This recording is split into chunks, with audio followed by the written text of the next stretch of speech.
جیسا کہ آپ جانتے ہیں ہم اپنے یوٹیوب چینل گمنام ہسٹوریکل فیکٹ میں قرآن سیریز پر بات کر رہے ہیں، اور آج ہم قرآن سیریز میں جس پارے کا ذکر کریں گے وہ ہے 22واں پارہ۔ جی ہاں، آج ہم 22ویں پارے میں جاننے کی کوشش کریں گے اللہ رب العزت کے کیا احکامات ہیں، کون سی صورتیں مل کر جو ہیں وہ 22واں پارے کو مکمل کرتی ہیں۔ آئیے جاننے کی کوشش کرتے ہیں۔ جو 22واں پارہ ہے اس کے اندر 21ویں پارے میں شروع ہونے والی سورہ احزاب کا وہ بقیہ حصہ موجود ہے جس سے سورہ احزاب مکمل ہوتی ہے، اور پھر دو صورتیں سورہ سبا اور سورہ فاتر، یہ تین صورتیں مل کر جو ہے وہ 22ویں پارے کو مکمل کرتی ہیں۔ سورہ احزاب کے اندر جو ہے آپ جو 22ویں پارے کا حصہ ہے اس میں غزوہ احزاب اور منافقین کی حقیقت بتائی گئی ہے۔ احزاب کے اندر کفار کے بڑے بڑے لشکر کا آنا، مدینے پر حملہ کرنا، پھر منافقین کا مسلمانوں کو ڈرانا اور بہانے بنانا، اللہ کی مدد سے کفار کو پھر بھی شکست ہو جانا۔ تو اللہ رب العزت قرآن کریم کے اس 22ویں پارے کے شروع میں فرماتے ہیں وَرَدَّ اللَّهُ الَّذِينَ كَفَرُوا بِغَيْظِهِمْ، یعنی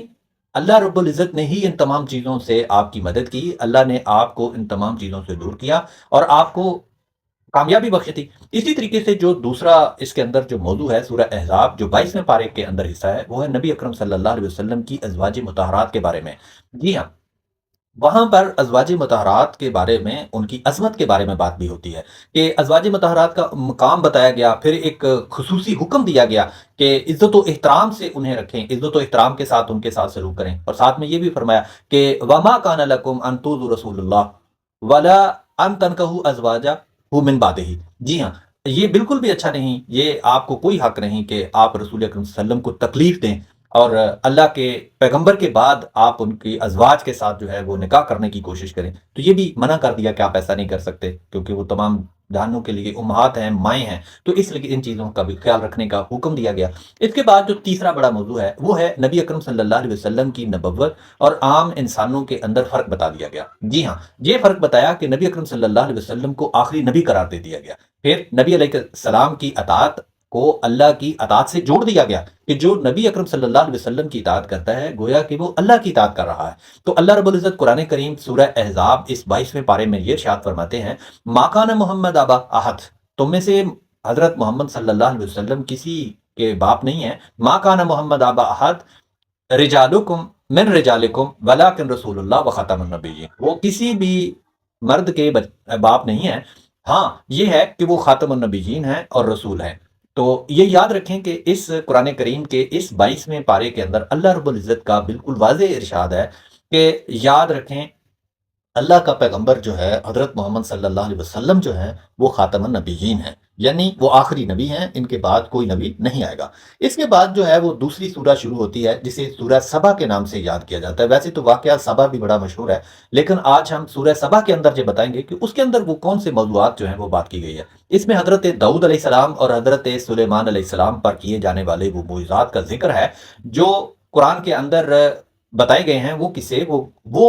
معجزات، تو ان میں سے حضرت داؤد علیہ السلام کو جو معجزہ دیا گیا تھا کہ وہ لوہا اتنا بڑا سخت ہوتا ہے، لیکن حضرت داؤد علیہ السلام کو اس قدر اللہ رب العزت نے طاقت دے رکھی تھی کہ وہ لوہے کو بالکل ایک نرم پلاسٹک کی طرح وہ موڑ دیا کرتے تھے۔ پھر حضرت سلیمان علیہ السلام کا ایک بڑا معجزہ تھا کہ پہاڑ بھی ان کے ساتھ تسبیح کرتے تھے۔ جی ہاں، تو یہ حضرت داؤد علیہ السلام کا معجزہ تھا کہ وہ لوہے کو بھی بڑا نرم سمجھتے تھے اور پہاڑوں کو ان کے ساتھ تسبیح کرنے کا بھی ایک بڑا معجزہ ملا ہوا تھا۔ پھر حضرت سلیمان علیہ السلام کے بارے میں بات کرتے ہیں، ان کے ساتھ جو معجزہ تھا وہ ہوا اور جنات جیسی چیزیں، پرندوں پر بھی،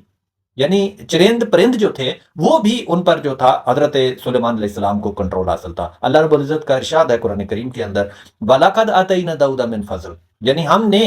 فضل سے نوازا کس کو؟ حضرت داؤد علیہ السلام کو۔ تو اس طریقے سے پھر تیسرا جو ہے وہ قوم سبا کا ذکر آتا ہے، ان پر پہلے انعام ہوا، پھر ان کی نافرمانیوں کی وجہ سے ان پر اللہ نے عذاب کیا، تو اللہ نے ان کو بہترین باغات دے رکھے تھے، وہ ایک خوشحال قوم تھی۔ پھر اس کے ساتھ یہ بھی بتایا کہ ان کی ناشکری کی وجہ سے ان پر عذاب آیا۔ اللہ رب العزت قرآن کریم کے اندر ارشاد فرماتے ہیں فَأَعْرِضُوا فَأَرْسَلْنَا عَلَيْهِمْ، تو ان کی روگردانی کی وجہ سے ہم نے ان پر جو ہے وہ سخت جو تھا وہ سیلاب بھیجا۔ تو اس طریقے سے وہ قوم جو تھی اپنی ناشکری کی وجہ سے تباہ ہوئی۔ اس کے ساتھ ہی قوم سبا کے ساتھ ساتھ جو تیسرا سورہ سبا میں واقعہ بیان کیا جاتا ہے یا تیسرا جو موضوع بیان کیا جاتا ہے وہ قیامت کے دن کافروں کو ندامت کا قصہ بتایا گیا ہے کہ کل قیامت کے دن کفار جو ہیں، کافر جو ہے جو ایمان نہیں لاتا وہ شخص کیسا ہوگا۔ تو اس کے بارے میں قرآن کہتا ہے کہ قیامت کے دن جو ہے یہ کافر کہیں گے کہ کاش ہمیں دنیا میں دوبارہ بھیج دیا جائے تو ہم نیک عمل کر سکیں اور دوبارہ ہم یہاں آ سکیں۔ اللہ رب العزت کا قرآن کے اندر اس سورہ سبا کے اندر واضح طور پر ارشاد ہے، قرآن کے الفاظ ہیں وَلَوْ تَرَىٰ إِذِ الظَّالِمُونَ مَوْقُوفُونَ عِندَ رَبِّهِمْ، جی ہاں، کاش تم دیکھتے، وَلَوْ تَرَىٰ، کاش تم دیکھتے کہ وہ ظالم لوگ رب کے سامنے جب کھڑے ہوں گے تو کس حالت میں کھڑے ہوں گے۔ رب کہتا ہے کاش تم دیکھ پاتے، کاش تم دیکھتے، پھر تمہیں پتا چلتا کہ یہ کیسے لوگ کس طریقے سے جناب والا یہ مایوس ہوتے، آپ ان کو دیکھ پاتے تو اس کے ساتھ ہی قرآن کریم کے 22ویں پارے کا جو تیسری سورہ ہے، سورہ فاتر شروع ہوتی ہے۔ تو سورہ فاتر کے اندر اللہ کی قدرت اور اللہ کی نعمتوں کے بارے میں بات کی گئی ہے۔ مثال کے طور پر اللہ زمین اور آسمان کا خالق ہے، یہ بتایا گیا ہے۔ پھر فرشتوں کو دو دو، تین تین اور چار چار پروں والا بنایا، یہ بھی بتایا گیا ہے۔ یعنی فرشتوں کی اگر ہم جسامت پر بات کریں تو قرآن کریم سورہ فاتر کے اندر بتاتا ہے کہ فرشتوں کو دو دو، تین تین اور چار چار پروں والا بنایا۔ اللہ کے قرآن کریم کے اندر الفاظ ہیں اللہ فاطر السماوات والارض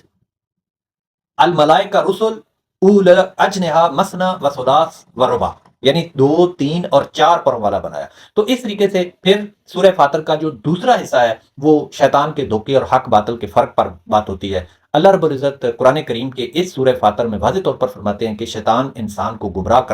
کرتا ہے، لیکن اہل ایمان اس سے محفوظ رہتے ہیں، وہ شخص ہی محفوظ رہتا ہے جس کا ایمان مضبوط ہے۔ تو اللہ رب العزت قرآن کریم کے اس 22ویں پارے میں واضح طور پر ارشاد فرماتے ہیں کہ جس طرح اندھا اور دیکھنے والا برابر نہیں ہوتا، اسی طریقے سے نیک اور برا بھی برابر نہیں ہو سکتا۔ اور شیطان کے بارے میں بتایا کہ وہ کھلا دشمن ہے۔ اللہ قرآن کریم سورہ فاتر میں واضح طور پر ارشاد ہے ان الشیطان لکم عدو فاتخذوہ عدوا، یعنی یہ تمہارا کھلا دشمن ہے، تو اس لیے اس سے بچیں۔ خلاصہ یہ ہے قرآن کریم کے اس 22ویں پارے کے اندر کہ اللہ کی توحید، اللہ کی رسالت، اللہ کے پیغمبر کی رسالت اور قیامت، پھر جزا سزا، نیکی بدی اور سابقہ امتوں کا حال جو ہے یہ 22ویں پارے کے اندر بیان کیا گیا ہے۔ اللہ رب العزت سے دعا کرتے ہیں کہ اللہ رب العزت آپ کو اور مجھے قرآن کریم کو پڑھنے، سمجھنے، سوچنے اور اس پر عمل کرنے کی توفیق بخشے۔ آمین ثم آمین۔